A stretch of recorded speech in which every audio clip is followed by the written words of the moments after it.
আরোহী কাঞ্জি হোমস্টের ৩ নম্বর রুমের মধ্যে আসতেই হঠাৎ করে ওর মনে হয় কি যেন একটা সরে গেল ওর সামনে দিয়ে।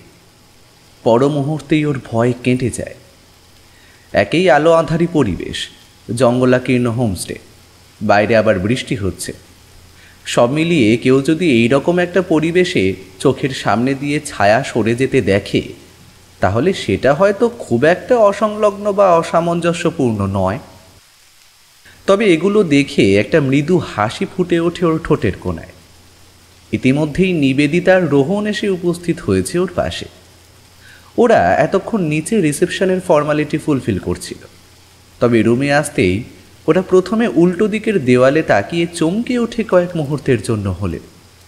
নিবেদিতা ওদের দৃষ্টি লক্ষ্য করে দেওয়ালে তাকাতে ও নিজেও ভয় পেয়ে যায়। রোহন বলে ওঠে, আচ্ছা, ওটা কি বলতো? নিবেদিতা বলে, পশু শিকারের কিছু হবে হয়তো। তোর মধ্যে থেকে আর ওই নতুন জিনিসের ভয় পাওয়ার বিষয়টা একেবারেই গেল না রোহন। ওটা পশুর নয়, নরকপাটির সামনের অংশ, যেটা দেখতে মুখোশের মতো ঠেকছে। কিন্তু তুমি এটা এত শিওর হচ্ছ কি করে? বিশ্বাস না হয় তাহলে নিজেরাই গিয়ে দেখতে পারো। না না, ঠিক আছে। আচ্ছা আরোহী, তুমি কি একা একাই ঘুরতে বেরো? তোমার ভয় লাগে না? কখনো বিপদে পড়তে পারো এমন মন সংশয় জাগে না? মনোসংশয়? আসলে বিপদে পড়ার আর ভয় পাই না, তাই সংশয়ও জাগে না। নিবেদিতা এবং রোহন দুজনেই একে অপরের মুখের দিকে তাকায়। আসলে এই মেয়েটার আচরণ ওদের কেমন যেন ঘোরালো লাগছে। এখন তো নিবেদিতার মনে হচ্ছে মেয়েটা যখন জঙ্গলের মধ্যে ওদের পেছন পেছন এসে ওদের সামনে দাঁড়িয়ে ওদেরকে বলল যে ওর সাহায্য চাই, তখন সাহায্য না করাই উচিত ছিল হয়তো ওদের। তারপর রোহনের দিকে তাকিয়ে ওকে চোখের ইশারায় ঘর থেকে বাইরের দিকে যেতে বলল। নিজের ব্যাগটা ঘরের মধ্যে নামিয়ে রেখে এমনভাবে বাইরে বেরিয়ে এলো যাতে ওই আরোহী বলে মেয়েটার কিছু মনে না হয়। ব্যালকনিতে এসে দাঁড়িয়েছে নিবেদিতা। হঠাৎ করেই ওর মনে হলো এই হোটেলের লবিটার একদম শেষ প্রান্তে যে বাঁকটা ঘুরেছে উল্টো দিকে যাওয়ার জন্য, সেইখানটায় কেউ যেন একটা দাঁড়িয়েছিল এতক্ষণ, এবং সে যেন তাকিয়েছিল এতক্ষণ এই দিকেই। আবারও বুকের ভেতরটা কেমন যেন করে ওঠে ওর। একবার ভাবে এগিয়ে গিয়ে দেখবে সামনের দিকে কে ছিল, কিন্তু পর মুহূর্তেই আবার ওর কি মনে হতে ও চুপ করে যায়। দ্বিধাগ্রস্তভাবে দাঁড়িয়ে থাকতে থাকতে কিছুটা অন্যমনস্ক হয়ে পড়েছিল নিবেদিতা। আর ঠিক সেই মুহূর্তেই ওর সামনে হঠাৎ করে লাফিয়ে পড়ে একটা কালো বিড়াল। মুহূর্তের মধ্যে চমকে ওঠে নিবেদিতা, সরে যায় কিছুটা পেছন দিকে। বিড়ালটা অদ্ভুতভাবে সবুজ সবুজ দুটো জ্বলন্ত চোখে বেশ কিছুক্ষণ ওর দিকে তাকিয়ে থেকে ল্যাজটা নাড়িয়ে বিচ্ছিরি একটা ফ্যাঁসফ্যাঁসে শব্দ করে এগিয়ে গেল সেই লবিটার বাঁকটার দিকে। এই নিঃসঙ্গ নিস্তব্ধ হোটেলটার মধ্যে দাঁড়িয়ে নিবেদিতা খুব ভালো করে বুঝতে পারছে যে ওর হার্টবিট এই মুহূর্তে ঠিক কী পরিমাণ বেড়ে গেছে। যেই পরিমাণে ওর হৃৎপিণ্ডটা এই মুহূর্তে ধুকধুক করে শব্দ করছে, আর যদি সামান্য একটুও তার গতিবেগ বাড়ে, তাহলে সেটা হয়তো গলা থেকে একেবারে ছিটকে বাইরে বেরিয়ে আসবে। রোহন, এই রোহন, রোহন! প্রায় আর্তচিৎকার করে ওঠে নিবেদিতা। নিবেদিতার আচরণ কিছুটা অদ্ভুত ঠেকছিল রোহনের কাছে, তাই হঠাৎ করেই আরোহীর সামনে থেকে বাইরে বেরিয়ে আসতে পারেনি। তাই ওর সঙ্গে টুকটাক দু একটা কথা বলছিল। কিন্তু এই মুহূর্তে দাঁড়িয়ে নিবেদিতার এমন আর্তচিৎকার শুনে রোহন আর ভেতরে দাঁড়িয়ে থাকতে পারে না, দৌড়ে বাইরে বেরিয়ে আসে। ওর সঙ্গে সঙ্গে আরোহীও বেরিয়ে আসে। আর ওরা ঘর থেকে বাইরে বেরিয়ে আসতেই নিবেদিতাকে ফ্লোরে বসে থাকতে দেখে অল্প আলোতেও ওরা স্পষ্ট বুঝতে পারে ও দরদর করে ঘামছে। রোহন বোঝে কিছু তো একটা ঘটেছে। ও তাড়াতাড়ি গিয়ে জড়িয়ে ধরে নিবেদিতাকে। কাঁদছে ও। দরজার কাছে আরোহী দাঁড়িয়ে রয়েছে। একবার ওর দিকে তাকায় নিবেদিতা, কেমন যেন মনে হয় ওর। আর তারপরেই ওকে উদ্দেশ্য করে রোহনকে বলে ওঠে, রোহন, আমার আমার তোর সঙ্গে কিছু পার্সোনাল কথা বলার আছে। প্লিজ। রোহন একবার তাকায় আরোহীর দিকে। আরোহী নিজেও বুঝতে পারে যে ওর উপস্থিতি এই মুহূর্তে নিবেদিতা চাইছে না, তাই নিজের বান্ধবীকে বললেও উদ্দেশ্য ওকেই করেছে। তাই কোনো কথা না বলে ও ওখান থেকে আবারও ঘরের ভেতরে চলে যায়। আরও ভেতরে চলে যেতেই নিবেদিতা রোহনকে ফিসফিস করে বলল, এই এই হোটেলটা ঠিক নয়, আমাদের বেরিয়ে যাওয়া উচিত জানিস। বিশ্বাস কর, আমি আমি এমনি এমনি বলছি না। আমার আমার বারবার মন বলছে আমরা এখানে থাকলে আমাদের কোনো ক্ষতি হতে পারে। কথাটা শেষ করতে পারে না নিবেদিতা। তার আগেই বাইরে বিদ্যুৎ চমকে ওঠে, আর তার সাথেই বৃষ্টির একটা জলো বাতাসের ভাব এসে ঠেকে ওদের গায়ে। ওরা যখন জঙ্গলের মধ্যে ছিল তখনই আকাশটা ভার হয়েছিল, আর এখন তা যেন বর্ষণমুখর হওয়ার পথেই এগিয়ে যাচ্ছে বলেই মনে হয় ওর। দেখ নিবেদিতা, আমার মনে হচ্ছে তুই কিছুটা হয়তো ভয় পেয়েছিস, তাই জন্যই এই কথাগুলো বলছিস। এছাড়া আর কিন্তু কিছু নয়। চল তো ভেতরে চল, আর এখানে দাঁড়িয়ে থাকতে হবে না। আর তাছাড়াও আমরা এই মুহূর্তে এই হোটেল ছেড়ে আর বেরোতে পারবো না, সেটা তুই নিশ্চয়ই বাইরের ওয়েদার দেখেই বুঝতে পারছিস। আর এতদিন জঙ্গল সাফারিতে বেরিয়েছিস, তুই ঘুরিয়ে বেরিয়েছিস এদিক ওদিক। লাস্ট কয়েকটাতে তো আমিও তোর সঙ্গে বের হলাম, তাই কখন কোন পরিবেশে কোথায় আশ্রয় নিতে হয় আর কোথা থেকে বের হতে হয় সেটা তোর থেকে ভালো কিন্তু কেউ বোঝে না। তাই আপাতত এই হোটেল ছেড়ে বাইরে বেরিয়ে যাওয়াটা আমাদের দুজনের জন্য কিন্তু বেশ চাপের। সব কিছুই বড্ড এলোমেলো মনে হচ্ছে আমার কাছে রোহন। আমি কিন্তু শুধু শুধু বলছি না। ভেতরে যে মেয়েটা রয়েছে, মানে মানে ওই আরোহী বলে মেয়েটা, আমার আমার মনে হচ্ছে মেয়েটা ঠিক নয়। শোন না, ওকে ওকে এই ঘরটা আমরা ছেড়ে দিই, আর নিচে রিসেপশনে গিয়ে কথা বলে আমরা আমাদের জন্য আরেকটা রুম নিয়ে নিই। এই মুহূর্তে দাঁড়িয়ে আমার কারোর সঙ্গে রুম শেয়ার করার এতটুকুও ইচ্ছে নেই। রোহন প্রথমে কি বলবে বুঝতে পারে না। তারপর নিবেদিতাকেও যতটুকু চেনে তার ওপর ভিত্তি করেও নিবেদিতাকে যেই ঘরে আরোহী রয়েছে সেখানেই কয়েকটা মিনিট অপেক্ষা করতে বলে ও নিচে নেমে যায়। ইতিমধ্যেই বৃষ্টির দাপট বেড়ে গিয়েছে আরও বেশ কিছুটা। নিবেদিতা রাজি না হলেও ঘরের মধ্যে আসতে বাধ্য হয়, আর ঘরে আসতেই আবারও ওর বেশ কিছুটা অস্বস্তি বোধ হয়। ইতিমধ্যেই আরোহী একটা বই খুলে নিয়ে ঘরের অল্প আলোতেই তা পড়ার চেষ্টা করছে। নিবেদিতা ঘরের ভেতরে আসলেও ওকে কিছু বলে না, ও ওর নিজের মতোই থাকে। নিবেদিতাকে নিবেদিতার নিজের মতন করেই ছেড়ে দেয়। নিবেদিতা ঘরের মধ্যে একবার ভালো করে চোখ বুলিয়ে নেয়। তারপর হঠাৎ করেই ওর মনে হয় ওর কপালের কাজটা জ্বালা করছে।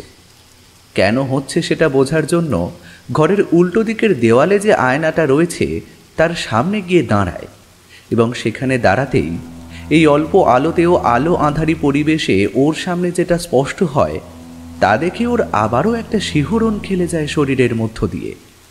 কপালের ওপর একটা আঁচড়, সেখান থেকেই রক্ত চুইয়ে পড়ছে।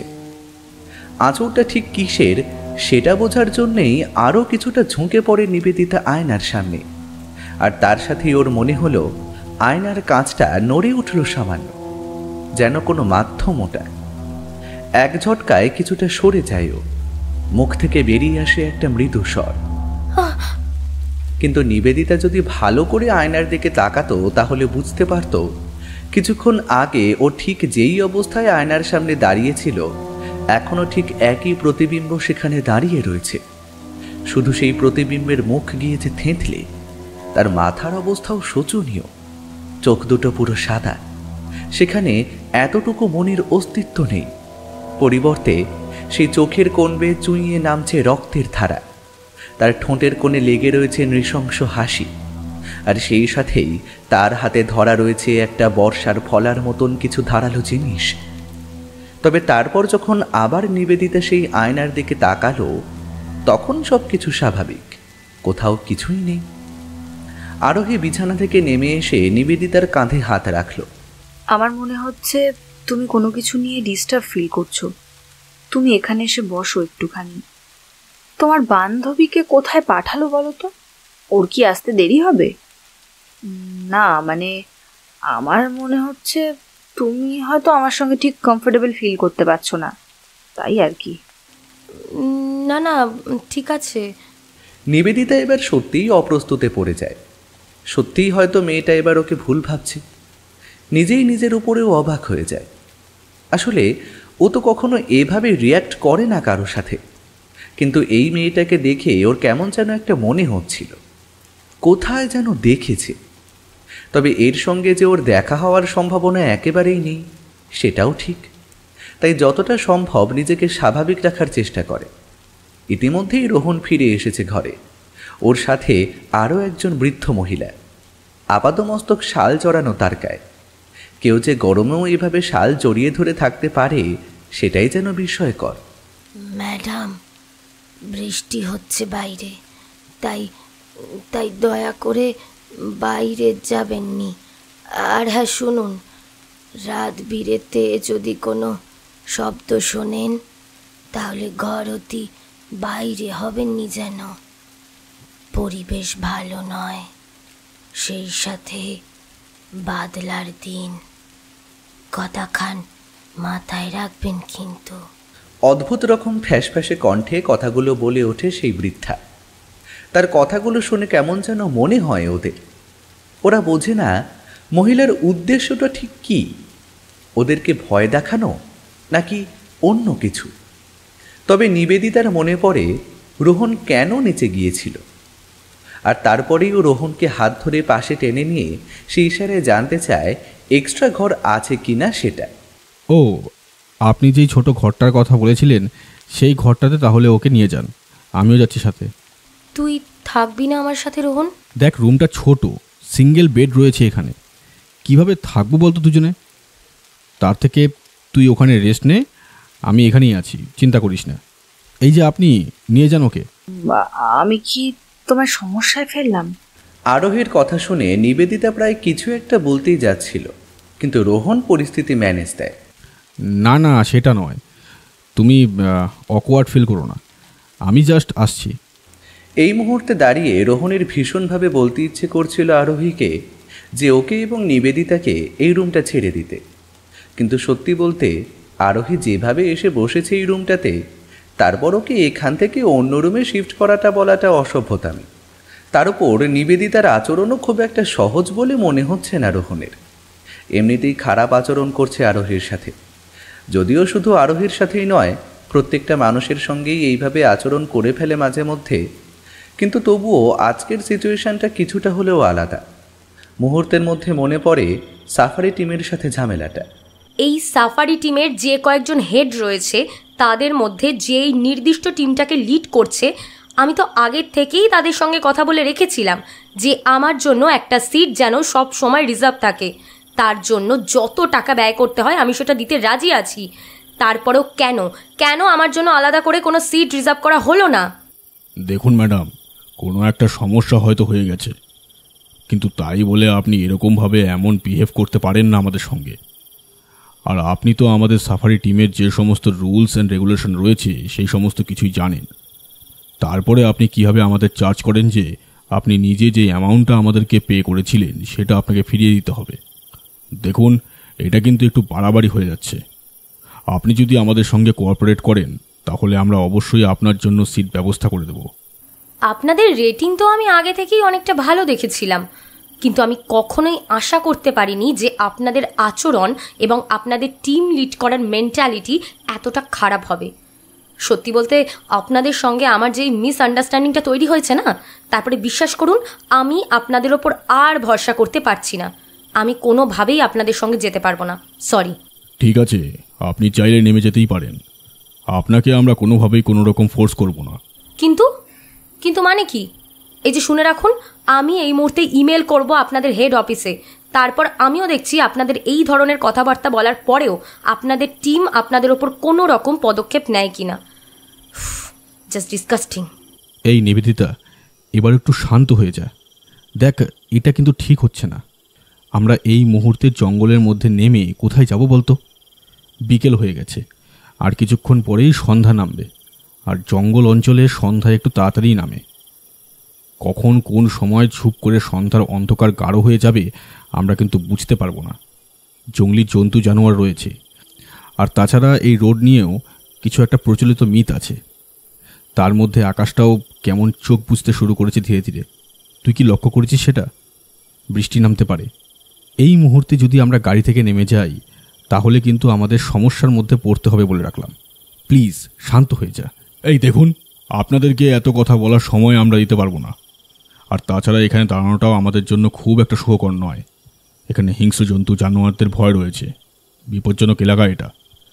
আপনাদের যদি নামার ইচ্ছা হয় গাড়ি থেকে তাহলে আপনারা এক্ষুনি নেমে যান, নয়তো এরপরে কিন্তু আমরা কোথাও গাড়ি দাঁড় করাবো না। আর গাড়ির মধ্যে যদি ওই ম্যাডাম আবার কোনো রকম ঝামেলা করে, সেই ঝামেলার কোনো রকম কোনো রেসপন্সিবিলিটিও আমরা নিতে পারবো না। সো আপনারা যা করবেন তাড়াতাড়ি করুন।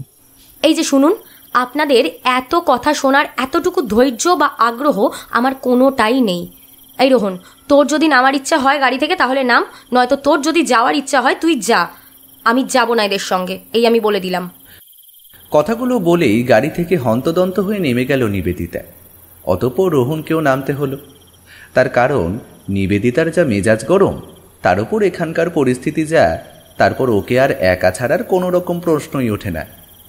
ওরা নেমে যেতেই গাড়িটা এগিয়ে গেল সামনের দিকের রাস্তাটায় এবং কিছুটা এগিয়ে গিয়ে হারিয়ে গেল ঘন জঙ্গলের মধ্যে একটা সরু বাঁকের মধ্যে। আর সেই বাঁকে গাড়ি মিলিয়ে যাওয়ার পরেই নিবেদিতা এবং রোহন দুজনেই অত্যন্ত নিঃসঙ্গ অনুভব করল এই জঙ্গলাকীর্ণ অঞ্চলের মধ্যে। চারপাশটা কেমন যেন থমথমে নিস্তব্ধ, আর তার মধ্যেই যেন প্রাণহীন হয়ে পড়েছে এই অঞ্চলটুকু। জঙ্গল এমনিতেই রহস্যময় এক প্রাকৃতিক বৈচিত্র্যের অংশ, আর সেই রহস্যময় বৈচিত্র্যের মাঝেই এই মুহূর্তে ওরা দুজন একাকী হয়ে পড়েছে। এই ঘটনাটা যখন ওরা দুজনেই খুব ভালো করে অনুভব করল, তখন অনেকটা সময় পার হয়ে গেছে। ইতিমধ্যেই আকাশে ঘন কালো মেঘ ঘনিয়ে এসেছে। ওরা দুজনেই একে অপরের মুখের দিকে একবার তাকায়। নিবেদিতা একবার ঢোক গেলে রোহন বুঝতে পারে নিবেদিতা ভয় পাচ্ছে, কিন্তু তবুও রোহন এটাও খুব ভালো করে জানে যে নিবেদিতা এই মুহূর্তে কোনোভাবেই নিজেকে প্রকাশ করবে না ওর সামনে। তাই রোহন নিজেও ওকে আর কিছু বলে না। দুজনেই একে অপরের ভরসা হয়ে সামনের দিকে এগোতে শুরু করে। হঠাৎ করেই খুব কাছে কোথাও একটা বাজ পড়ায় রোহন আবার বাস্তবে ফিরে আসে। আর তারপরেই ও অনুভব করে ওর একেবারে মুখের সামনে এসে দাঁড়িয়েছে সেই বৃদ্ধ মহিলা। অদ্ভুতভাবে তাকিয়ে রয়েছে সে ওর দিকে। ঝড় বাদলার দিনে এমন পরিত্যক্ত হোমস্টেতে এখানে ওখানে একা দাঁড়াতে নেই ম্যাডাম। কখন কোন বিপদ আপনার কাঁধে এসে ঝাঁপিয়ে পড়ে তার খোঁজ কিন্তু আপনি রাখতে পারবেন না। বৃদ্ধার রহস্যময় কণ্ঠস্বর রোহনকে একেবারে ভেতর থেকে কাঁপিয়ে দেয়। আবারও একটা বাজ পড়ে এবং তার আলোয় মুহূর্তের মধ্যেই হোমস্টের চারপাশটা সামান্য হলেও আলোকিত হয়ে ওঠে। এবং সেই মুহূর্তে আলোকিত হওয়ার সময়টুকুতেই রোহন যা দেখে তাও যেন জীবনেও ভুলতে পারবে না। সে কি বিভৎস দৃশ্য! ওগুলো কি? রোহন ভয়ার্ত কাঁপা কাঁপা কণ্ঠ শুনে নিবেদিতা নিজেও এবারে দাঁড়িয়ে যায়। ও মূলত আগে আগেই হাঁটছিল, মানে যত তাড়াতাড়ি পারে।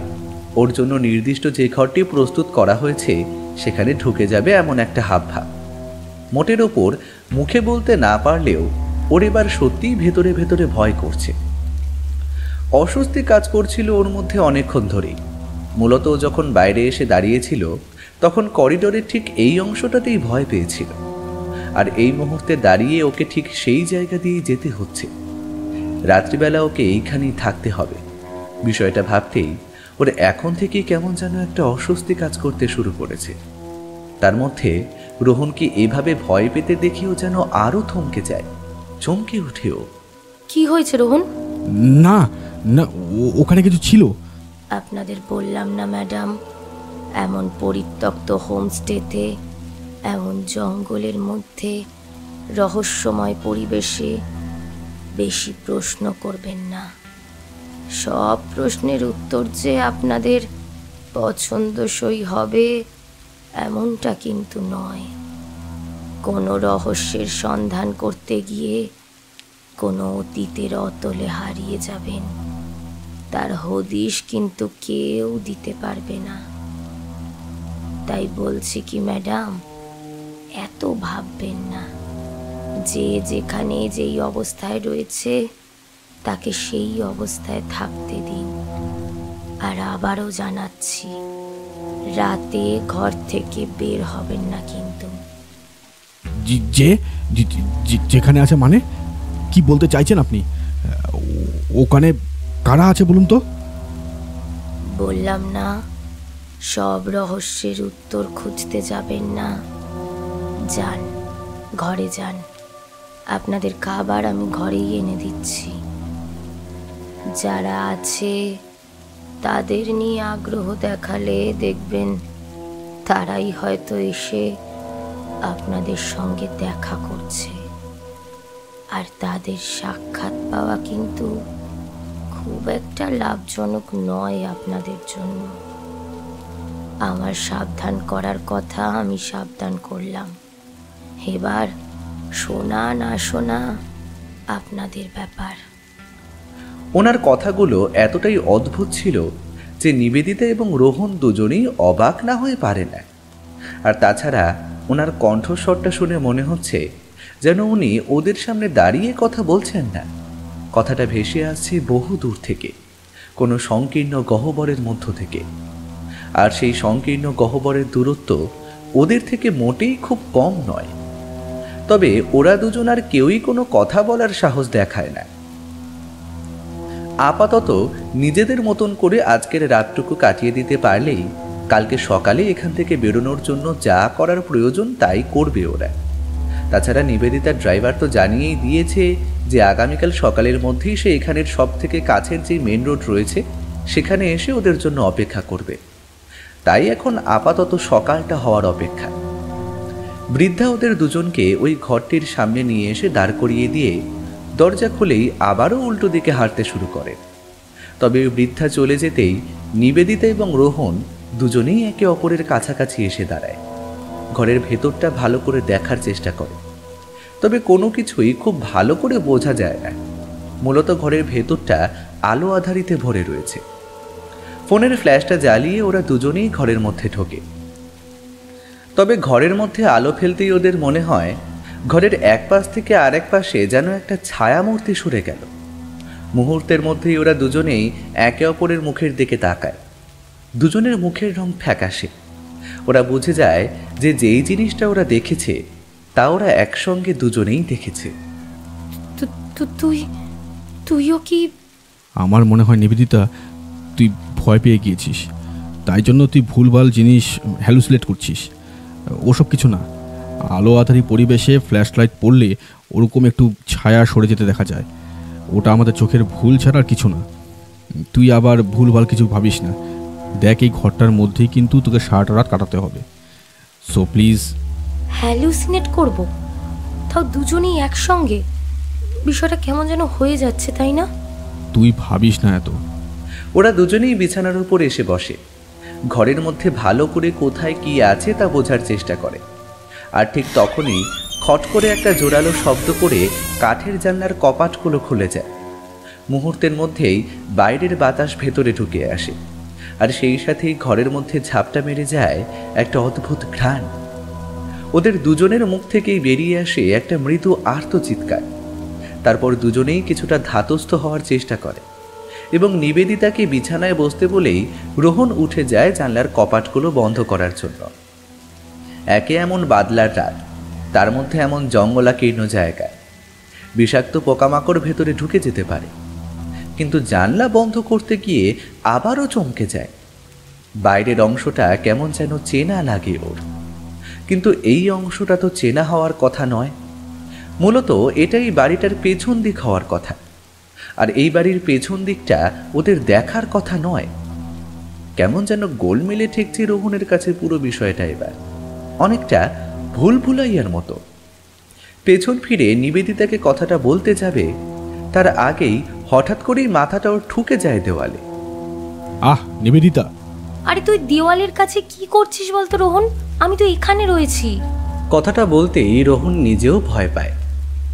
ওর খুব ভালো করে মনে আছে ও যখন পিছন ফিরেছিল তখন সেখানে তো না না, এটাতে তো কোনো ভুল হওয়ার কথা নয়। ও নিজেই কি হ্যালুসিনেট করছে তাহলে, নাকি ওর মাথাটা খারাপ হয়ে যাচ্ছে এই পরিস্থিতিতে? পরক্ষণে নিজের মনকে বোঝানোর চেষ্টা করে ও। এই মুহূর্তে কোনোভাবেই বিচলিত হওয়া যাবে না। যত স্বাভাবিক থাকা যাবে, যত শান্ত থাকা যাবে, তত দ্রুত এই অসম অদ্ভুত পরিস্থিতি থেকে ওরা বের হতে পারবে। তাই গলাটাকে যতটা পারে ততটাই স্বাভাবিক স্বরে বলে, আরে না না, অন্ধকারে ঠোকা লেগে গেছে। আমার মনে হচ্ছে নিবেদিতা, এই হোমস্টেটা ভালো নয়, কিন্তু আমরা চাইলেই এখন এখান থেকে বের হতে পারবো না। কিন্তু আমরা চাইলেই সমাধান হয়ে যেতে পারে। ওই বৃদ্ধার কথা অনুযায়ী আমরা কেউ আজ আমাদের জন্য যে নির্ধারিত রুমগুলো রাখা হয়েছে তার বাইরে যাব না। আর যাই হয়ে যাক না কেন, দরজা বা জানলা কিছুই খুলব না। তোর মনে থাকবে তো? ওদের দুজনের কথা বলার মাঝেই সেই বৃদ্ধা আবারও এসে ঘরের মধ্যে প্রবেশ করে। ওনার হাতে থালায় করে রয়েছে রুটি আর কিছু একটা সবজি। কেমন নিঃশব্দে যেন এসে দাঁড়িয়েছে তিনি ঘরের মধ্যে। কোনো সুস্থ স্বাভাবিক মানুষ হাঁটাচলা করলে এর থেকে বেশি পায়ের শব্দ হয়। সর্বোপরি এই বৃদ্ধার আচরণ, এই বৃদ্ধার অস্তিত্ব, সবটাই কেমন যেন রহস্যে আবৃত। সে যেভাবে এসেছিল সেভাবেই খাবারটা রেখে দিয়ে আবারও বেরিয়ে যায়। শুধু যাওয়ার আগে একবার ঘাড় ঘুরিয়ে অদ্ভুতভাবে রোহনের দিকে তাকায়। তারপর ওকে উদ্দেশ্য করেই বলে, আপনার খাবার ওই ঘরেই রেখে এসেছি ম্যাডাম, খেয়ে নিয়ে শুয়ে পড়ুন। রাত 12টার পর এই হোমস্টেতে আর জেগে থাকবেন না। রোহন আর কোনো কথা বলে না। নিবেদিতার কাঁধে হাত রেখে ওকে আশ্বস্ত করে বেরিয়ে আসে ঘর থেকে। বেরিয়ে আসার আগে অবশ্যই ওকে দিয়ে ঘরের দরজাটাও বন্ধ করিয়ে নেয়। তারপর ও এগিয়ে যায় যেই ঘরে আরোহী এবং ও দুজনেই থাকবে সেই ঘরে। তবে ঘরের কিছুটা আগে আসতেই ও ভীষণ অবাক হয়ে যায়, কারণ কিছুক্ষণ আগে ও দেখেছিল বৃদ্ধা ওর আগে আগে হাঁটছে ধীরে ধীরে, কিন্তু মুহূর্তের মধ্যেই সে যেন উধাও হয়ে গেছে। সেটা কিভাবে হয়েছে তাও বুঝতে পারছে না। এত জোরে কি কোনো মানুষের পক্ষে হাঁটা সম্ভব? তাও মেনে নিলেও কোনো কম বয়সী মহিলা বা কোনো কম বয়সী মানুষ, কিন্তু ওনার মতো একজন বৃদ্ধা এত জোরে হাঁটে কি করে? প্রশ্নটা ওর মাথার মধ্যে আসতেই আরও কিছুটা গুলিয়ে যায় ওর। তবে সত্যি কথা বলতে এই মুহূর্তে আর বেশি কিছু ভাবনার সময় নেই রোহনের হাতে। তাই ও তাড়াতাড়ি ঘরের মধ্যে ঢুকে যায়। আরোহী সেখানে ওর জন্য অপেক্ষা করছিল খাবার নিয়ে। ও আসতেই হেসে ওর দিকে খাবার এগিয়ে দেয়। তারপর ছোট ছোট বাক্যালাপের মধ্যে দিয়ে ওরা নিজেদের খাবার শেষ করে। বাইরের প্রতিকূল পরিবেশ লক্ষ্য করেই নিজেরা যেন ঘুমানোর চেষ্টা করে। রোহন নিজের কানে হেডফোন লাগায়, আরোহী এমনিই শুয়ে পড়ে। একসময় ওরা দুজনেই ঘুমিয়ে পড়ে। তখন রাত ঠিক কটা সেটা কেউ জানে না। হঠাৎ করেই নিবেদিতার চিৎকার কানে আসতেই আরোহী এবং রোহন দুজনেই উঠে বসে পড়ে। মুহূর্তের অপেক্ষা, তারপরেই ওদের দরজায় জোরে জোরে করাঘাত। রোহন, এই রোহন, রোহন, আমাকে বাঁচা, আমাকে বাঁচা। ওখানে ওখানে কেউ ছিল, খুব ভয়ঙ্কর। রোহন। রোহন আর ভাবতে পারে না পরবর্তীতে কি করবে বা কি করা উচিত। ও কোনো কিছু না ভেবেই তাড়াতাড়ি করে গিয়ে দরজাটা খুলে দেয়। আর দরজাটা খুলে দিতেই হুড়মুড় করে ঘরের মধ্যে প্রবেশ করে নিবেদিতা। ওর চোখ মুখ ফ্যাকাশে, কপালের কাজটা কালচে নীলাভ হয়ে গিয়েছে, চোখগুলো বিস্ফারিত, চুল উস্কো খুস্কো। এই নিবেদিতা, কি হয়েছে তোর? তোকে এমন কেন দেখাচ্ছে? তুই কি কিছুতে আঘাত পেয়েছিস? আমাকে আমাকে এখানে থাকতে দে প্লিজ। ওখানে ওখানে কিছু ছিল যা আমাকে... কথাগুলো বলার মধ্যেও যে কি পরিমাণ বিভীষিকা ছিল তা রোহন বোঝে। আরোহী জলের বোতল এগিয়ে দেয় ওর দিকে। রোহন ওকে শান্ত করে বসায়। এখন যে ওর থেকে জানা সম্ভব আদপেই কি হয়েছে। বেশ কিছুটা সময় নিবেদিতা একেবারে চুপ করে বসে থাকে। তারপর বেশ কিছুক্ষণ পরে ও ধীরে ধীরে বলে ওঠে, আমি তো ঘুমিয়ে পড়েছিলাম, কিন্তু তারপরে কী সব যেন ঘটতে শুরু করলো। চারপাশে শান্ত এবং অত্যন্ত শীতল একটা আবহাওয়া, কিন্তু আমার খুব ভালো করেই মনে আছে কিছুক্ষণ আগেও গরম ছিল। একটা স্যাঁতস্যাঁতে অনুভূতি নিয়ে আমার ঘুমটা ভাঙলো এবং তারপরেই আমি অনুভব করতে পারলাম ঘরের মধ্যে কেমন যেন একটা শব্দ হচ্ছে। নিস্তব্ধ পরিবেশ আর নিস্তব্ধ নেই, পরিবর্তে বাতাসের শব্দের মতোই শো শো একটা শব্দ ঘুরে বেড়াচ্ছে ঘরের মধ্যে এবং সেই সাথেই যুক্ত হয়েছে শুকনো মেঝের ওপর যদি দীর্ঘক্ষণ লোহা দিয়ে কোনো আকর টানা হয় তখন সেই টানার শব্দ যেমন হয় সেই শব্দ। তবে উঠে বসতেই যেই দৃশ্যটা চোখের সামনে দেখলাম তা দেখে আমার অবস্থা সত্যি ভীষণ পরিমাণে। কথাগুলো এই অবধি বলে নিবেদিতা থামে। ও একভাবে হাঁপাচ্ছে। ওকে দেখেই বুঝতে পারে রোহন এবং আরোহী যে ও যা বলছে তার বীভৎসতা সত্যিই ওকে ভেতর থেকে নাড়িয়ে দিয়েছে। তবে ওরা দুজন তখনও চুপ করে থাকে। নিবেদিতাকে বলার সুযোগ দেয় ওরা যে ও আর ঠিক কি কি দেখেছে সেখানে। রোহন কেবল ওর পিঠে ধীরে ধীরে হাত বুলিয়ে দিতে থাকে। আসলে নিবেদিতা যখনই অত্যন্ত বিচলিত হয়ে গিয়েছে, রোহন যবে থেকে ওদের বাড়ি যাওয়া শুরু করেছে তবে থেকেই দেখে এসেছে যে ওর পিঠে ধীরে ধীরে হাত বুলিয়ে দিলে ওর মস্তিষ্ক যতই চঞ্চল থাকুক না কেন ধীরে ধীরে ও শান্ত হয়ে যায়। আজকেও হয়তো তার অন্যথা হলো না। তারপর কি দেখলি নিবেদিতা? কি দেখে তুই এতটা ভয় পেলি? আর তোর কপালের কাছে কেটে গেলই বা কি করে? এতটা গভীরভাবে আঘাত লেগেছে যে রক্ত বেরোচ্ছে। রোহনের কথা শুনে মাথা তুলে তাকায় নিবেদিতা। ততক্ষণে ওর দুই চোখের কোণায় জল। হাত দিয়ে চোখের জল মুছে নিয়ে আবারও বলতে শুরু করে ও, যা দৃশ্য দেখেছি সেই দৃশ্যের বীভৎসতা হয়তো ভাষায় প্রকাশ করার মতো নয়। এমন ঘটনা আমি আমি কখনো বাস্তবে ঘটতে দেখিও নি বা শুনিও নি। হয়তো আমার কথা তোরা বিশ্বাস নাও করতে পারিস, কিন্তু আমি যা দেখেছি তা ভুল নয়। ঘরের মধ্যে একটা আলোকবৃত্ত ঘুরে বেড়াচ্ছে। আগুনের আলোকবৃত্ত ঘুরে বেড়াচ্ছে? আমার মনে হয় তুমি ভুল দেখেছো নিবেদিতা। তোমার দেখাকে আমি অবিশ্বাস করছি না, তবে আমি শুধু এটাই বলতে চাইছি যে তুমি হয়তো স্বপ্ন দেখেছো। কেননা তুমি যা বলছো সেটা তো বাস্তবে কখনোই সম্ভব নয়। তুমি নিজেই বলো না। রোহন, বিশ্বাস কর, আমি মিথ্যে কথা বলছি না। আমি যা দেখেছি সেটাই বললাম। আমি যেই অংশটাতে শুয়েছিলাম সেই বিছানার চারপাশ দিয়ে সেটা আশ্চর্য রকম একটা দোদুল্যমান গতিতে ঘুরপাক খেতে শুরু করেছিল। মানুষ পোড়ার বীভৎস দুর্গন্ধ এবং সেই সাথে একটা অবর্ণনীয় ভয়। আমার এখনো মনে পড়লে ভয় করছে।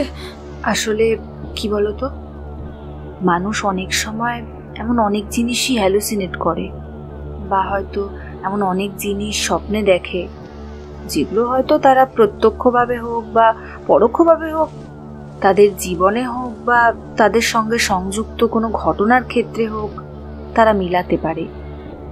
আর সেই মেলানোর জায়গা থেকেই তারা মূলত নানান ধরনের বীভৎস ভয়ঙ্কর দৃশ্য চোখের সামনে দেখতে পায়।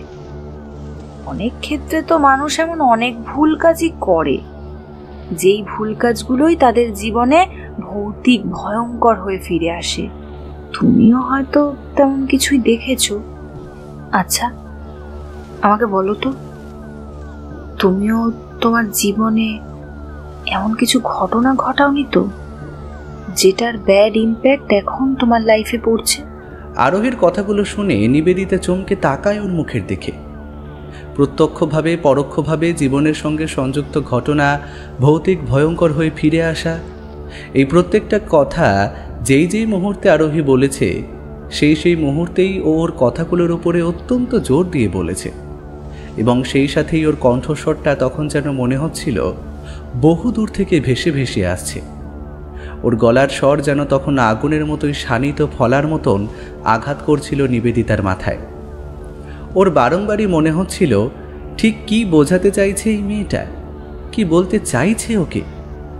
এমন কোন রহস্যের সঙ্গে ওকে বাঁধতে চাইছে যার যোগসূত্রের সাদৃশ্য ও দেখাতে চাইছে। কিন্তু ও যেটা দেখেছে সেটা তো ভুল দেখেনি, ও তো একেবারে সঠিকটাই দেখেছে। সত্যিই তো, ঘরের মধ্যে ও সেই আলোকবৃত্তকে ঘুরপাক খেতে দেখেছে। তার সেই লেলিহান শিখা এবং সেই আলোকবৃত্তের মধ্যে থাকা এক ভয়াল দর্শন বৃদ্ধা মহিলা। নিবেদিতা কোনো শব্দ খুঁজে পায় না ঠিক কিভাবে ও এই মুহূর্তের ওর পরিস্থিতিটা ওদের দুজনকে বোঝাতে পারবে সেটার জন্য। ও শুধু নিষ্পলক নয়নে তাকিয়ে থাকে রোহন আর আরোহীর দিকে। তবে আরোহীর চোখে এমন কিছু ছিল যা দেখে ওর মনে হয় আরোহী যেন ওর এই অসহায় অবস্থাটা দেখে কিছুটা খুশি হচ্ছে। পরক্ষণেই মনে হয় যে এটা হয়তো ওর নিজেরই মনের ভুল। ও কিছু বলবে তার আগেই আবারও আরোহী বলে ওঠে, দেখো, তুমি যেটা দেখছো সেটা হয়তো সম্পূর্ণরূপেই তোমার মনের ভুল, আর তাছাড়া অন্য কিছুই নয়। তবে তুমি এই মুহূর্তে আমাদের সঙ্গে এখানে এসে বসতে পারো, তাহলে হয়তো কিছুটা হলেও তুমি শান্ত হতে পারবে। কিন্তু নিবেদিতার এই মুহূর্তে আর এখানে থাকতে এতটুকু ইচ্ছে করছে না। যদি এই হোমস্টে থেকে ওরা বেরিয়ে যেতে পারে তাহলে হয়তো ওদের কোনো ক্ষতি হবে না, কিন্তু ওর সিক্সথ সেন্স বলছে এখানে যদি ওরা থেকে যায় তাহলে হয়তো ওদের সামনে আরও বড় ভয়ঙ্কর কোনো বিপদ আসতে চলেছে, যেটার পূর্বাভাস ওরা অনেকক্ষণ আগে থেকেই পাচ্ছে। আমার মনে হয় রোহন, আমাদের এই মুহূর্তে এই হোমস্টে থেকে বেরিয়ে যাওয়া উচিত। এখানে থাকাটা আমাদের জন্য ঠিক হচ্ছে না। আমরা যদি আরও কিছুটা এগিয়ে যেতাম সেই মুহূর্তে, তাহলে হয়তো আমরা রাতে থাকার জন্য অন্য কোনো ভালো জায়গা পেয়ে যেতাম। কিন্তু আমরা যে কেন এখানে নাইট স্টে করার সিদ্ধান্ত নিলাম আমি এখনও সেটা বুঝতে পারছি না। তবে আমার সিক্স সেন্স বলছে এখানে থাকলে আমাদের কিছু না কিছু হবে, তাই সেটাই ভালো হবে কিছু ঘটনা ঘটার আগে আমাদের এখান থেকে বেরিয়ে যাওয়াটা। এখানে থাকাটা যদি তোমার মনে হয় একটা ডিজাস্টার হতে পারে তোমার জন্য, তাহলে আমি বলে রাখি এখান থেকে বের হওয়াটা হয়তো তার থেকেও বড় ডিজাস্টার হতে চলেছে। একই ঘন জঙ্গল, শুনেছি এই জঙ্গলে নাকি হিংস্র পশু পাখি রয়েছে। তবে আর একটা তথ্য এতক্ষণ আমি তোমাকে দিইনি, কিন্তু এই মুহূর্তে তোমরা যদি এই হোমস্টে থেকে বেরিয়ে যাও তাহলে তোমাদের সাবধান করার জন্য বলে রাখা উচিত বা জানিয়ে দেওয়াটা উচিত। শুনেছি এখানে নাকি 2-3 বছর আগে একটা অ্যাক্সিডেন্ট হয়েছিল এবং সেই অ্যাক্সিডেন্টে একটা মেয়ে মারাও গেছিল, আর তারপর থেকেই নাকি তার আত্মা ঘুরে বেড়াতে দেখা যায় জঙ্গলের ওই অংশটাতে। এবার এই জঙ্গলের পথ ধরে তোমরা যদি এখন বেরিয়ে যেতে চাও তাহলে তার কবলে তোমরা অবশ্যই পড়তে পারো। আবার আমার কথা যদি তোমাদের বিশ্বাস না হয় তাহলে এই পুরো কথাগুলোকে তোমরা গুজব বলে উড়িয়েও দিতে পারো, কিন্তু আমি এটাই বলবো তোমরা যেও না। কার কোন বিপদ কখন ঘটতে পারে সেটা কিন্তু কেউ বলতে পারবে না। আমার মনে হয় না যে এখানে থাকাটা বুদ্ধিমানের কাজ। আমরা তো এমন অনেক কাজই করি নিবেদিতা যেটা আমাদের উচিত নয়, কিন্তু তবু আমরা করি। এই যেমন জঙ্গল সাফারি টিমের সঙ্গে আমাদের ঝামেলা করা উচিত হয়নি, আমাদের ওই টিম থেকে বেরিয়ে আসাটা উচিত হয়নি। কিন্তু তুই কারোর কোনো কথা শুনেছিস? কোনো রকম কোনো কোঅপারেশন করেছিলি ওদের সঙ্গে? কোনো কথা না শুনে, কোনো কথা বলার সুযোগ না দিয়ে, একটুও কোঅপারেট না করে তুই বেরিয়ে আসলি বাইরে। আর দেখ এখন কোন সমস্যার মধ্যে আমরা পড়েছি।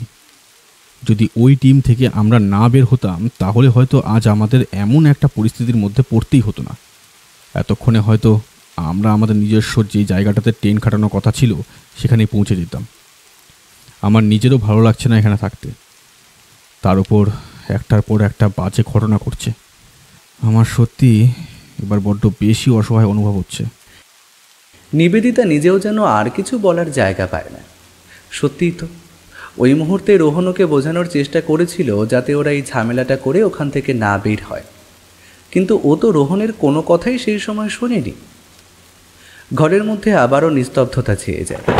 খুব কাছেই কোথায় যেন আবারও একটা বাজ পড়ে। বাইরে বৃষ্টি তখনও হয়ে চলেছে, যেন আকাশ ভেঙে পড়তে চাইছে আজ। যেন এই পৃথিবীকে ধ্বংস করে দিতে চাইছে। আজ এই প্রকৃতি ঠিক কিসের আক্রোশে এতটা উন্মত্ত হয়ে গিয়েছে তা ওদের কারোরই ধারণা নেই। আজ যেভাবে বৃষ্টি হয়ে চলেছে তা যেন সব কিছু ধুয়ে দিতে চাইছে, সব কিছু মুছে দিতে চাইছে, যেন কোনো রেখাই রাখতে চাইছে না। তবে যা মুছে দিতে চাইছে তা কি কোনো অতীতের রেখা, নাকি কোনো অতীত যা ঢাকা পড়ে গিয়েছিল? সেই ঢাকাকে উন্মোচিত করার জন্যই এই উন্মত্ততা। সত্যি হোমস্টেতে বদ্ধ হয়ে থাকা এই 3 নারী এই মুহূর্তে জানে না ঠিক কী অপেক্ষা করছে তাদের জন্য। তারা আপাতত জানে কেবল অপেক্ষা করতে, ভোরের আলো ফুটে চারিপাশ পরিষ্কার হওয়ার অপেক্ষা, এই হোমস্টে থেকে মুক্তির অপেক্ষা, একটা নতুন দিশাতে এগিয়ে যাওয়ার অপেক্ষা, নিজেদেরকে সমস্ত রকম বিপদ থেকে মুক্ত করার অপেক্ষা। আরও বেশ কিছুটা সময় পার হয়ে যায়। নিবেদিতা উসখুস করতে থাকে একভাবে, হাতের স্মার্ট ওয়াচটার দিকে তাকায় বারবার করে, কিন্তু পরক্ষণেই বিরক্ত হয়ে যায়। স্মার্ট ওয়াচটা অফ হয়ে গেছে। এটা তখনই সম্ভব যখন এটার চার্জ শেষ হয়ে যাবে। কিন্তু ওর খুব ভালো করে মনে আছে, ও যখন ঘুমোতে গিয়েছিল তখন ও চার্জ ইন্ডিকেট করেছিল সেটায় চার্জ রয়েছে 78%।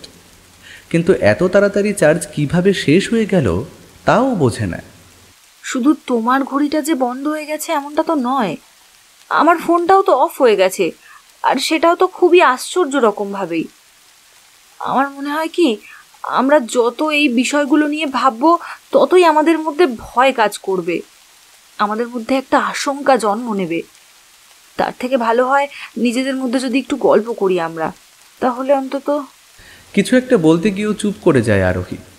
তারপরেই পরিস্থিতি স্বাভাবিক করার জন্য আবারও বলে ওঠে, আর তাছাড়া আমরা তো নিজেরাও একে অপরকে খুব ভালো করে চিনি না, জানিও না, কেবল নিজেদের নামটুকুই আমরা একে অপরকে জানাতে পেরেছি। তাই আমার মনে হয় আমাদের মধ্যে যদি একটু পরিচয় হয় তাহলে সেটা হয়তো আমাদের জন্য ভালোই হবে। একটা বন্ধুত্বপূর্ণ সম্পর্ক গড়ে উঠবে, আবার অতীতের ঘটনাও জানতে পারবো আমরা। নিবেদিতা আবারও চমকে ওঠে আরোহীর শেষ কথাটা শুনে। আবারও অত্যন্ত রহস্যজনকভাবে ওর কণ্ঠস্বর যেন বহু দূর থেকে ভেসে আসছে। কিন্তু কেন বারবার এমনটা হচ্ছে ও বুঝতে পারে না। সেই সাথেই ওর আরও একটা জিনিস মনে হয়। ওর মনে হয় মেয়েটা অতীত শব্দটাকে বারবার করেই টানছে যেন ওদের কথোপকথনের মধ্যে। সেই সাথে বারংবার যেন এই শব্দটার দ্বারা কিছু একটা কি ইঙ্গিত করতে চাইছে। ওর এই একটা শব্দের মধ্যে যেন অনেকটা রূপক লুকিয়ে রয়েছে, অনেকটা ব্যঞ্জনা লুকিয়ে রয়েছে। মেয়েটার কথাবার্তাগুলো এমনই ঠিক থাকলেও ওর এই রকম অস্বাভাবিক কথাবার্তার জন্য ওর সঙ্গে খুব একটা কথা বলতেও ইচ্ছে করে না ওর। বারবার করে মনে হচ্ছে যদি ওর কাছে অন্য কোনো অপশন থাকতো তাহলে হয়তো এই মেয়েটার সঙ্গে এখানে বসে থাকতো না ও। এই মেয়েটার আচরণ সেই শুরু থেকেই রহস্যময়। শুরু থেকেই যেন কিছু একটা আলো আধারি সৃষ্টি করে চলেছে এই মেয়েটি ওদের সামনে। তবে ও কিছু বলবে বা ও কিছু জানাবে তার আগেই রোহন কথা বলা শুরু করে। আসলে আমি এবং নিবেদিতা আমরা 2 বন্ধুই জঙ্গলে সাফারি পছন্দ করি, কিন্তু যারা লিড করছিল তাদের সঙ্গে আমাদের একটু ঝামেলা হয় এবং আমরা দুজনেই সাফারি দল থেকে বেরিয়ে এসেছি। সন্ধ্যাও হচ্ছিল এবং একটা জিনিস তুমিও হয়তো বিশ্বাস করবে, পড়ন্ত বিকেল জঙ্গলের মধ্যে সন্ধ্যাকে যেন একটু দ্রুতই নিয়ে আসার ক্ষমতা রাখে। আমরা তাই যত দ্রুত সম্ভব জঙ্গলের মধ্যে থেকে বাইরের দিকে আসতে শুরু করি, যাতে কোথাও অন্তত একটা শেল্টার নিতে পারি। আর তারপরেই তো কিছুটা এগিয়ে আসার পরে এই একটি পুরনো ধাঁচের হোমস্টে দেখতে পেলাম। আর তারপর তারপর এই হোমস্টেতে ঢোকার আগেই তোমরা একটা মেয়েকে তোমাদের সামনে দেখতে পাও। কথাগুলো বলেই হেসে ওঠে আরোহী। ওর কথার ধরন দেখে রোহন হেসে ওঠে, কিন্তু নিবেদিতা তখনও অস্থির। নিবেদিতা এতটুকুও হাসতে পারে না, মন থেকে খুশিও হতে পারে না, নিজেকে স্বাভাবিকও করতে পারে না। আসলে আমি নিজেও পথ হারিয়ে তোমাদেরকে আশ্রয় করতে চেয়েছিলাম। একজন সোলো ট্রাভেলার হওয়ার জন্য বিভিন্ন পরিস্থিতিতে কিভাবে মানিয়ে নিতে হয় সেটা আমার জানা থাকলেও এমন ঘন জঙ্গলাকীর্ণ অঞ্চল, তার মধ্যে এমন বাদলার পরিবেশ একসঙ্গে মিশে যাওয়ায় যা পরিস্থিতির সৃষ্টি হয়ে যায় মিথ্যে বলে তো লাভ নেই বন্ধু, আমি সত্যিই ভয় পেয়ে গেছিলাম জানো। পরিস্থিতি আমার হাতের বাইরে চলে যাচ্ছিল, তাই বাধ্য হয়েই তোমাদের কাছে আমি হেল্প চাই। আর দেখো, তারপর থেকেই আমরা 3 জন এই হোমস্টেতে একতরফা বন্দি হয়ে যাই। আর এই বন্দিটা কিন্তু আমাদের করেছে আজকের বাহ্যিক এই পরিবেশটা। কারণ যদি আজকে এমন একটা পরিবেশ সৃষ্টি না হতো, তাহলে আমার মনে হয় না তোমার এই বান্ধবী এখানে আটকা পড়তো। তার কারণ ওর চোখ হোক আর অ্যাটিটিউড, এটা দেখেই আমি বুঝতে পেরেছি। নিবেদিতা বড় বড় করে তাকায় আরোহীর দিকে। ওর মনে হচ্ছে এই মেয়েটাকে ঠাস করে একটা চড় বসিয়ে দেয়, ওকে জাজ করছে। কথাটা মনে হতেই ওর মধ্যেকার পুরনো অ্যাটিটিউডটা আবারও ফিরে আসে, যেন অনেকটা চার্ম খুঁজে পায়। ঠিক তারপরেই আরোহীর কথার রেস ধরেই কিছুটা ঝাঁঝালো স্বরেই বলে ওঠে, জাস্ট কয়েকটা ঘন্টা তুমি আমাকে দেখেছো, এইটুকু সময়ের মধ্যে কি বুঝতে পেরেছো তুমি আমার? আমি এটাই বুঝতে পেরেছি যে তুমি যে কোনো জিনিসকেই তুচ্ছ মনে করে এগিয়ে যেতে পারো, যে কোনো সময় যে কোনো পরিস্থিতিতে। এবার সেটা তোমার নিজের প্রাণ হোক বা অন্যের, তোমার কাছে গুরুত্ব রাখে না। তোমার কাছে গুরুত্ব রাখে কেবলমাত্র তোমার অ্যাটিটিউড, তোমার স্বতন্ত্রতা। কত দুঃসাহস তোমার! আমার সামনে বসে তুমি আমারই নামে এই ধরনের কথাবার্তা বলে যাচ্ছ। আসলে এই মুহূর্তে দাঁড়িয়ে আমার মনে হলো আজকেই হয়তো যথাযথ সময় এই কথাগুলো বলার। হয়তো এটাই আমাদের শেষ দেখা, আর তার জন্যই আমি আবশ্যিকতা আছে বলেই মনে করি। 1 মিনিট আরোহী, তুমি বলেছিলে তুমি একজন সোলো ট্রাভেলার। তোমার সঙ্গে আজকেই আমাদের প্রথম দেখা বা কিছুক্ষণ আগেই আমাদের পরিচয়। তাহলে তুমি এতটা কনফিডেন্ট হচ্ছ কি করে যে নিবেদিতা এই ধরনের কিছু একটা করতে পারে? তুমি তো নিবেদিতাকে এর আগে কখনো দেখোনি, তাই ওকে ব্যক্তিগতভাবে চেনার চান্সেসটা তোমার ক্ষেত্রে একেবারেই 0%। তাহলে তুমি নিবেদিতা সম্পর্কে এতগুলো কথা বলছো কোন পারপাসে? তুমি যেভাবে বলছো সেটা কিন্তু কিছুটা হলেও পার্সোনাল অ্যাটাক হয়ে যাচ্ছে আরোহী। আসলে আমরা ভাবি ঠিক যেইভাবে আমাদের একে অপরের সঙ্গে পরিচয় ঘটে, সব সময় কিন্তু তেমনটা হয় না। আসলে আমি নিবেদিতাকে এমনভাবে চিনি, এতটা গভীরভাবে চিনি, এতটা কাছ থেকে চিনি, যতটা কাছ থেকে হয়তো তুমিও ওকে চেনো না। আর আমি ঠিক যেইভাবে ওকে চিনেছি, যতটা মূল্য চুকিয়ে আমি ওকে চিনেছি, আমার ক্ষেত্রে হয়তো ওকে ভুলে যাওয়াটা কঠিন। কি বলতে চাইছো তুমি? হ্যাঁ, কি বলতে চাইছো? মূল্য চুকিয়ে চিনেছো মানে? কি করেছি আমি তোমার সাথে? হ্যাঁ, কি করেছি? কি করেছো? কি করেছো তুমি? কিভাবে চিনি তোমাকে? নিবেদিতা ভাষা হারিয়ে ফেলে, আর একই বিছানায় আরোহীর সঙ্গে বসে থাকতে পারে না। আরোহীর কথাবার্তা এবার সম্পূর্ণভাবেই বদলে যেতে শুরু করেছে। কেমন যেন রহস্যময় ঠেকে এই মুহূর্তে দাঁড়িয়ে ওর কণ্ঠস্বর। অনেকক্ষণ ধরেই যদি ওর মনে হচ্ছিল আরোহীর কথাবার্তা অন্যরকম, আরোহী বলছে একটা কিছু আর সেই বলার মধ্যে দিয়ে বোঝাতে চাইছে অন্য কিছু, আর প্রত্যেকটা কথার মধ্যে একটা অন্য কোনো ব্যঞ্জনধর্মী কিছু মিশে রয়েছে।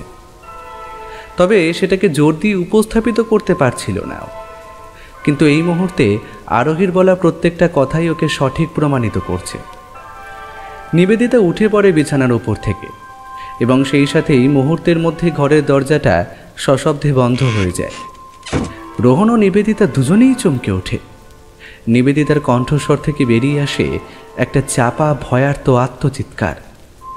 তারপরেই ঘরটার মধ্যে যে একটাই আলো জ্বলছিল, সেটাও এই মুহূর্তে কাঁপতে শুরু করে। কি হচ্ছে এসব? তোকে আমি এখন থেকে না, তোকে আমি অনেকক্ষণ ধরেই বলছি আমাদের এখান থেকে বেরিয়ে যাওয়াটা উচিত। কেন বুঝতে চাইছিস না তুই? এখানে থাকলে আমাদের বিপদ ঘটতে পারে। আর সত্যি বলতে, তুই এখান থেকে বের হ কি না বের হ, আমি তোকে জোর করে হলেও এই মুহূর্তে এই ঘর থেকে বের করব। এই মেয়েটার সঙ্গে আর এক মুহূর্ত এখানে থাকাটা আমাদের উচিত হবে না। তুই কেন আমার কথাটা বোঝার চেষ্টা করছিস না রোহন?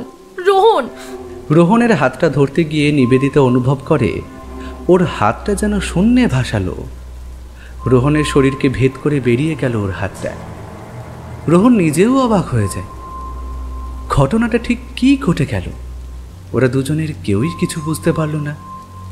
তবে ওদের দুজনকে অবাক হতে দেখে আর ভয় পেতে দেখে আরোহী এবার অট্ট হাসিতে ফেটে পড়ল। কাকে ছুতে চাইছো তুমি?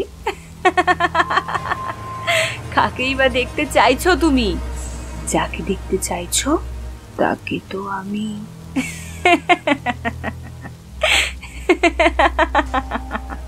আবারও খলখল করে হেসে ওঠে আরোহী। নিবেদিতা বেশ কিছুটা পিছিয়ে যায়।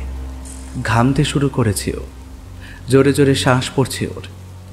মুখে কিছু না বললেও এই মুহূর্তে ও ঠিক কী পরিমাণ ভয় পেয়েছে আর কী পরিমাণ আতঙ্কিত হয়েছে তা ওর ফ্যাকাশে চোখ মুখ দেখলেই বোঝা যায়। তবে ও কিছুটা পেছাতেই অনুভব করে ঘরের মধ্যে আবারও সেই বীভৎস দুর্গন্ধটা ফিরে এসেছে। ভয় ভয়ে আবারও একবার রোহনের নাম নিয়ে ডেকে ওঠে ও। রোহন, এই রোহন, রোহন, শুনতে পাচ্ছিস? শুনতে পাচ্ছিস আমার কথা? রোহন, রোহন, আমার কিন্তু এবার খুব ভয় করছে রোহন। আমার খুব ভয় করছে। কি হচ্ছে আমি কিচ্ছু বুঝতে পারছি না। রোহন রে, এই রোহন, রোহন, আমার খুব ভয় করছে রোহন। নিজেকে সংবরণ করতে পারে না নিবেদিতা, কেঁদে ওঠে। হাত পা কাঁপছে ওর এই মুহূর্তে। গলা দিয়ে স্বর বেরোতে চাইছে না। কণ্ঠনালীর কাছে কেউ যেন চেপে ধরেছে ওর। সেই সাথে গলাটা যেন চিড়ে যাচ্ছে, যেন একটা শব্দও উচ্চারণ করতেও কষ্ট হচ্ছে। ভারী হয়ে আসছে ওর চোখের পাতা, ভারী হয়ে আসছে মাথার ভেতরটা। কেমন যেন অস্বস্তি হতে শুরু করেছে। সেই সাথেই এবার ঘরের বাইরে দিয়ে শুরু হয়েছে কারোর হাঁটা চলা। শুধু যে কেউ হাঁটছে এমনটা নয়, ভারী লোহার কিছু টেনে নিয়ে গেলে ঠিক যেমন শব্দ হয় তেমন কোনো শব্দের প্রতিধ্বনিও শুনতে পাচ্ছে ঘরের বাইরে দিয়ে।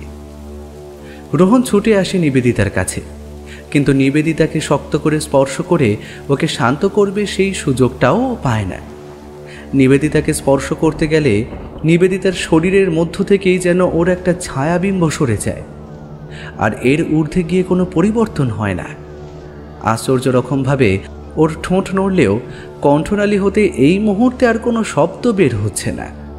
আর ঠিক সেই মুহূর্তেই আরোহীর কণ্ঠস্বর শোনা যায়। রোহন?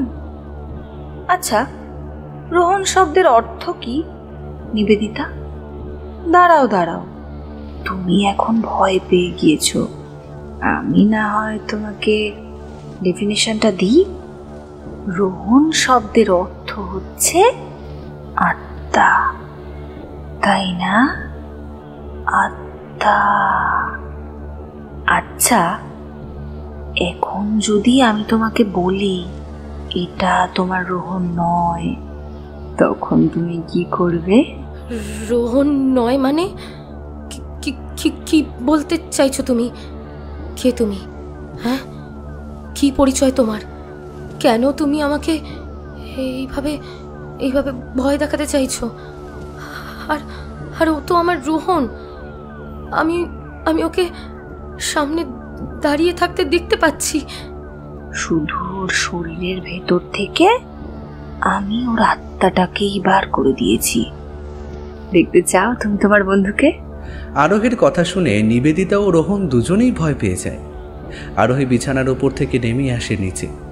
হাতের ইশারা করতেই যেই বিছানাটার ওপর এতক্ষণ ওরা বসেছিল সেটা শূন্যে ভাসতে শুরু করে। সেই বিছানার তলা থেকে বেরিয়ে আসে রোহনের মৃতদেহ, যেটা এই মুহূর্তে আরোহীর আরেক হাতের ইশারায় সোজা হয়ে উঠে দাঁড়িয়েছে। কিন্তু সেই মৃতদেহের মধ্যে ঠিক যেই বিভৎসতা তা ওরা দুজনে লক্ষ্য করেই আতকে ওঠে। ওই দৃশ্য দেখলে যে কারো হৃদস্পন্দন বন্ধ হয়ে যেতে পারে। রোহনের শরীরের ঠিক কপাল থেকে মাঝ বরাবর নেমে এসেছে ধারালো রক্তের ধারা, যেন ধারালো কোনো অস্ত্র দিয়ে চিরে দেওয়া হয়েছে ওর শরীরটাকে। হাতের আঙুলগুলো থেকেও চুইয়ে নিচে নেমে পড়ছে রক্ত। অবশ্য সেগুলোকে আঙুল বলা ভুল হবে।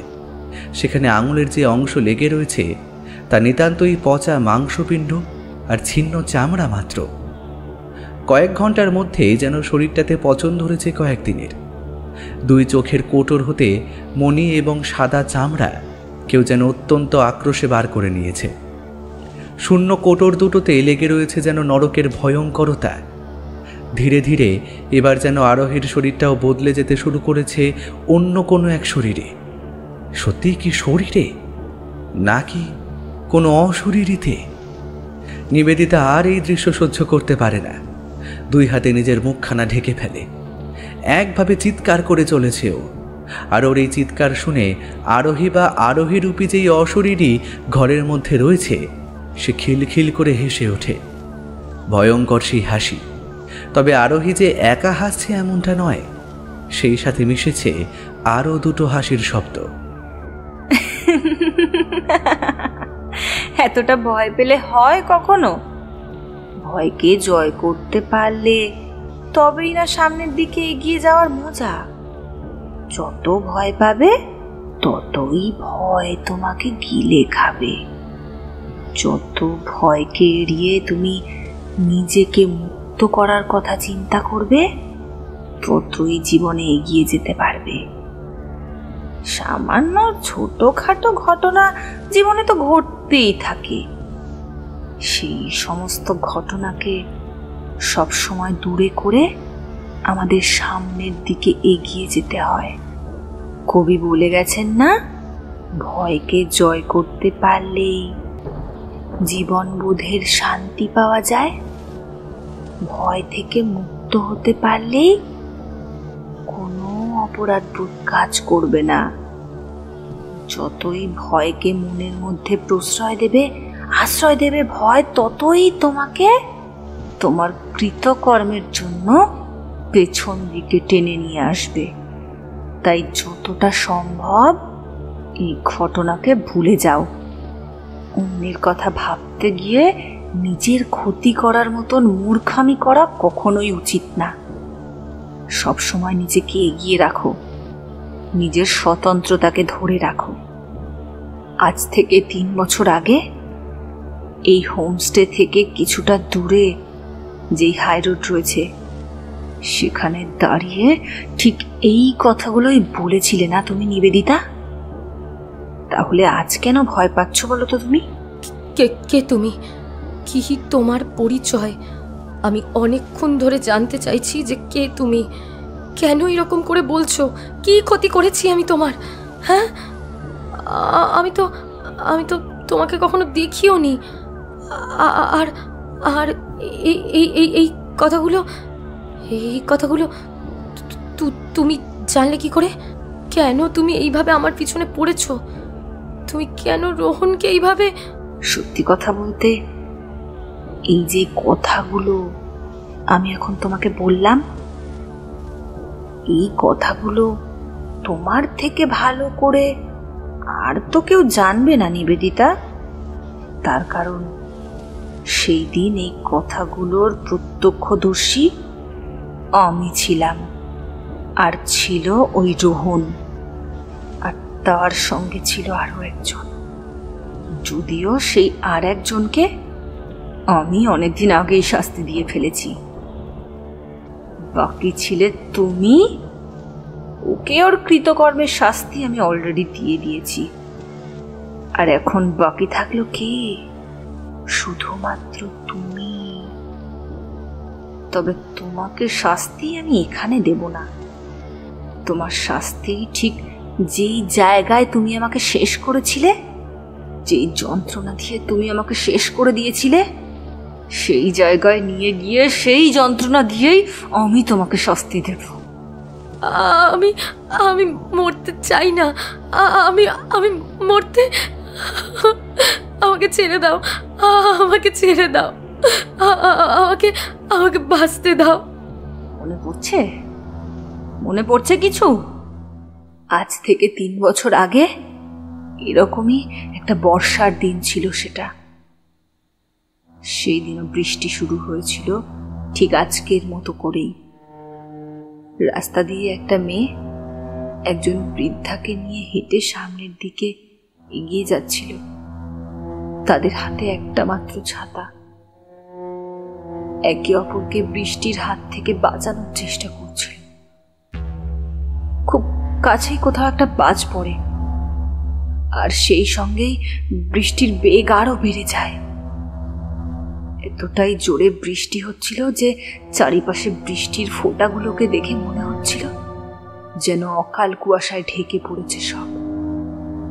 বৃদ্ধা বারংবার বলছিল মেয়েটাকে পাশের কোনো একটা গাছের তলায় দাঁড়ানোর জন্য, কিন্তু প্রত্যেকটা গাছ এতটাই লম্বা এবং এতটাই বাজ পড়ছিল যে সেই গাছের তলায় দাঁড়ালেও যেন মৃত্যুকে আহ্বান করার মতোই অবস্থা। তাই যতটা দ্রুত সম্ভব নিজেদের যেই হোমস্টে রয়েছে সামনে, তার কাছে এগিয়ে যাওয়ার চেষ্টা করছিল তারা। কিন্তু সেই মেয়েটি বা সেই বৃদ্ধাটি তখনও জানতো না যে তাদের সঙ্গে ঠিক কি ঘটতে চলেছে।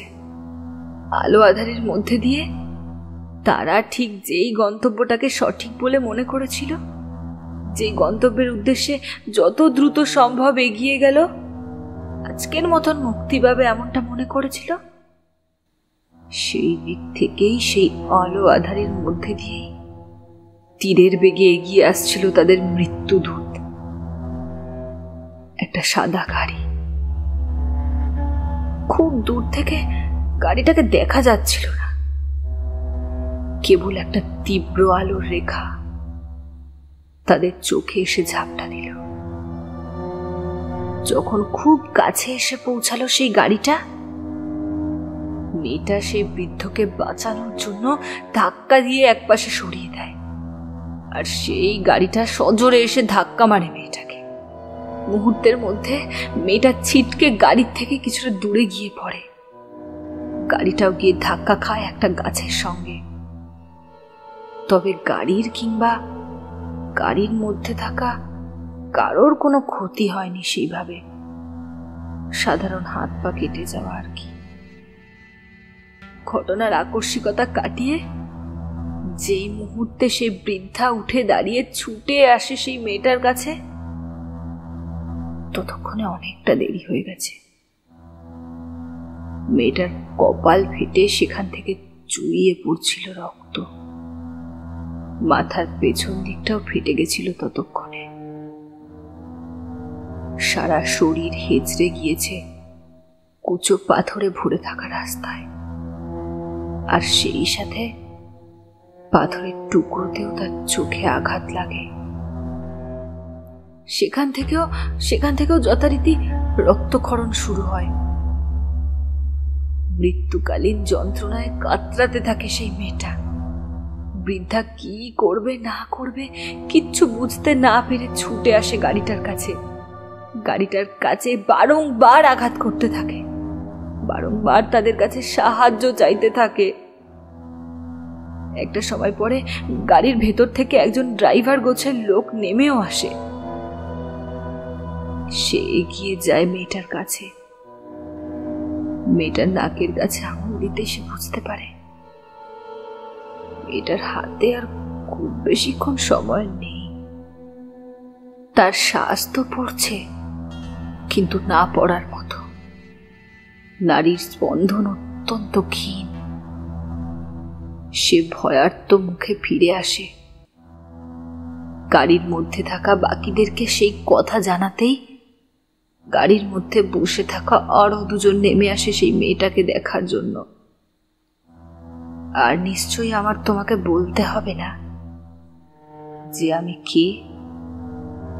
সেই দিন তুমি যদি স্বার্থপরের মতন ওই কথাগুলো না বলে একটুখানি হলেও মানবতা দেখাতে, একটুখানি হলেও সাহায্যের হাত বাড়িয়ে দিতে, তাহলে হয়তো দুটো প্রাণ সেদিন বেঁচে যেত। তোমার গাড়িতেই আঘাত লেগে আমার মৃত্যু হয়েছিল। তবে সেই সময় তোমরা এগিয়ে এসে দেখেছিলে আমাকে। তখনও আমার শরীরে প্রাণ ছিল, কিন্তু তোমাদের মধ্যে ছিল ঔদ্ধত্য, তোমাদের মধ্যে ছিল দাম্ভিকতা, আর ছিল ভয়, পুলিশের কাছে জবাবদিহি করার ভয়। তাই আজ আর বাঁচার জন্য যতই আকুতি করো না কেন, আমার কাছে আজ তার আর কোনো রকম কোনো ভ্যালু নেই। সেদিন আমাকে বাঁচানোর জন্য আমার আইমাও ঠিক এইভাবে তোমাদের হাতে পায়ে পড়েছিল, কিন্তু তোমরা শোনোনি তার কথা, ভেবে দেখোনি আমার কথা। নিজেদেরকে বাঁচানোর জন্য আমার দেহটার পাশ থেকেই তোমরা তোমাদের গাড়িটাকে চালিয়ে নিয়ে বেরিয়ে গেছিলে। দেহটা পড়েছিল রাস্তার উপরে। এই রাস্তায় খুব একটা গাড়ি আসে না, আর তার উপর এমন বৃষ্টি। হিংস্র জন্তু খুবলে খেয়েছিল আমার দেহটাকে। আর আমার মা আমাকে সামনে থেকে মরতে দেখেছিল, বাঁচাতে পারেনি, আঘাতটাও সহ্য করতে পারেনি। তাই এই হোমস্টেতে এসেই নিজের গায়ে আগুন লাগায়। তবে তার আগেই পুরো হোমস্টে যাতে পুড়ে শেষ হয়ে যায় সেই ব্যবস্থাও করে আসে। আর আজ তোমাদের নিয়তি তোমাদেরকে এখানেই নিয়ে এসে ফেলেছে। তোমরা ভেবেছিলে তখন তোমরা আমাকে আশ্রয় দিচ্ছিলে তোমাদেরই আনুকূল্যে, কিন্তু তোমরা বুঝতেও পারোনি এই হোমস্টেতে তোমাদেরকে টেনে নিয়ে এসেছি আমি। এই হোমস্টের ভেতরেও তোমাদেরকে নিয়ে এসেছি আমি। তবে তোমার মৃত্যু এইখানে হবে না, হবে সেই স্থানে। নিবেদিতা ভয়ে কাঁপতে থাকে। ওর শরীর থেকে যেন ধীরে ধীরে সমস্ত জীবনী শক্তি নিঃশেষ হয়ে যেতে শুরু করেছে। আরোহীর প্রেতাত্মা ধীরে ধীরে এগিয়ে আসছে ওর দিকে, সেই সাথে রোহনের সেই বিভৎস শরীরটিও। মুহূর্তের মধ্যে দৃশ্যপট বদলে যায়। এতক্ষণ নিবেদিতা দেখতে পাচ্ছিল ও একটি বদ্ধ ঘরের মধ্যে রয়েছে, কিন্তু এই মুহূর্তে ওর অবস্থান দেখে নিজেই চমকে যায়। আকাশ বিদীর্ণ করা সেই বৃষ্টি এখনও হয়ে চলেছে, এবং সেই সাথেই ও এই মুহূর্তে বাধা অবস্থায় পড়ে রয়েছে আজ থেকে 3 বছর আগে ওর একটা ভুল ডিসিশনের জন্য। ঠিক যেই জায়গায় একটি মেয়েকে ওর নিজের গাড়িতে পিষে দিয়েছিল, ঠিক সেই জায়গাতেই ওর থেকেই কিছুটা দূরে দাঁড়িয়ে রয়েছে আরোহী এবং রোহনের ভয়ঙ্কর অবয়ব দুটো।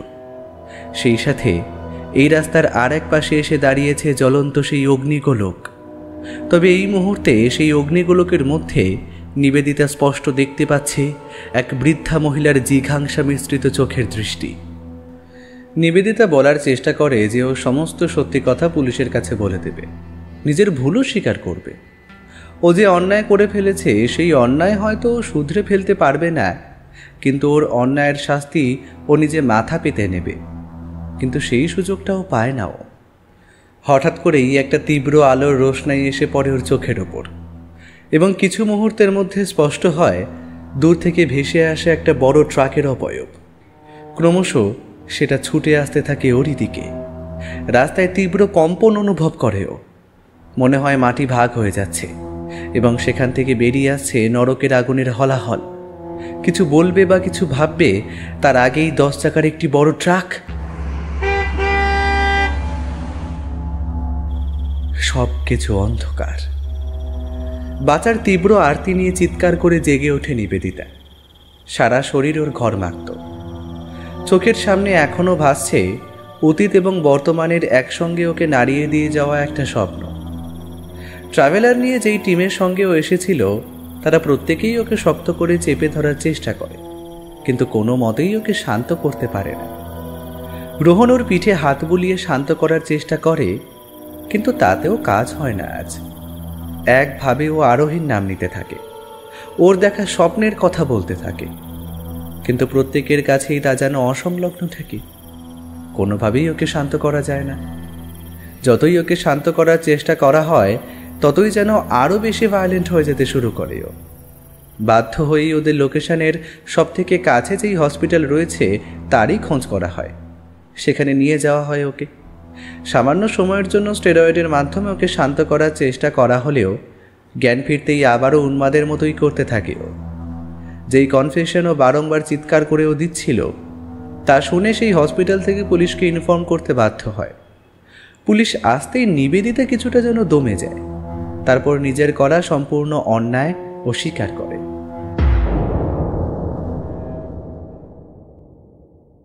কেটে গেছে দীর্ঘ 3 মাস। আত্মানুশোচনা এবং পাপবোধে নিবেদিতা নিজেকেই হারিয়ে ফেলেছে। ওর ঠাঁই হয়েছে অ্যাসাইলামের অন্ধকার কুঠুরিতে। নিবেদিতার কনফেশনের পরে রোহন নিজেও সমস্ত সত্যি কথা স্বীকার করে নিয়েছে, সেই সাথে ওদের ড্রাইভার। যেহেতু ওরা নিজেরাই নিজেদের দোষ স্বীকার করেছে, তাই আলাদা করে আর ওদের জন্য কোনো মোকদ্দমার প্রশ্ন এক্ষেত্রে ওঠেনি। তাই কোর্টের অর্ডারে দীর্ঘ 12 বছরের জন্য ওদেরকে সশ্রম কারাদণ্ডের শাস্তি কায়েম করেছে। তবে নিবেদিতা কিন্তু মুক্তি পায়নি, না মানসিকভাবে না শারীরিকভাবে। ওর ওয়ার্ডেনের রিপোর্টে একটা কথাই বারংবার উঠে এসেছে, মেয়েটি কারোর সাথে কথা বলে, মাচার আরতি জানায়, আবার কখনো বলে, আমাকে আর এইভাবে কষ্ট দিও না, আমি আর বাঁচতে চাই না, আমাকে আমাকে এবার মৃত্যু দাও, আমি আর সহ্য করতে পারছি না তোমার এই বিভৎসতা, মুক্তি দাও, মুক্তি দাও, মুক্তি দাও।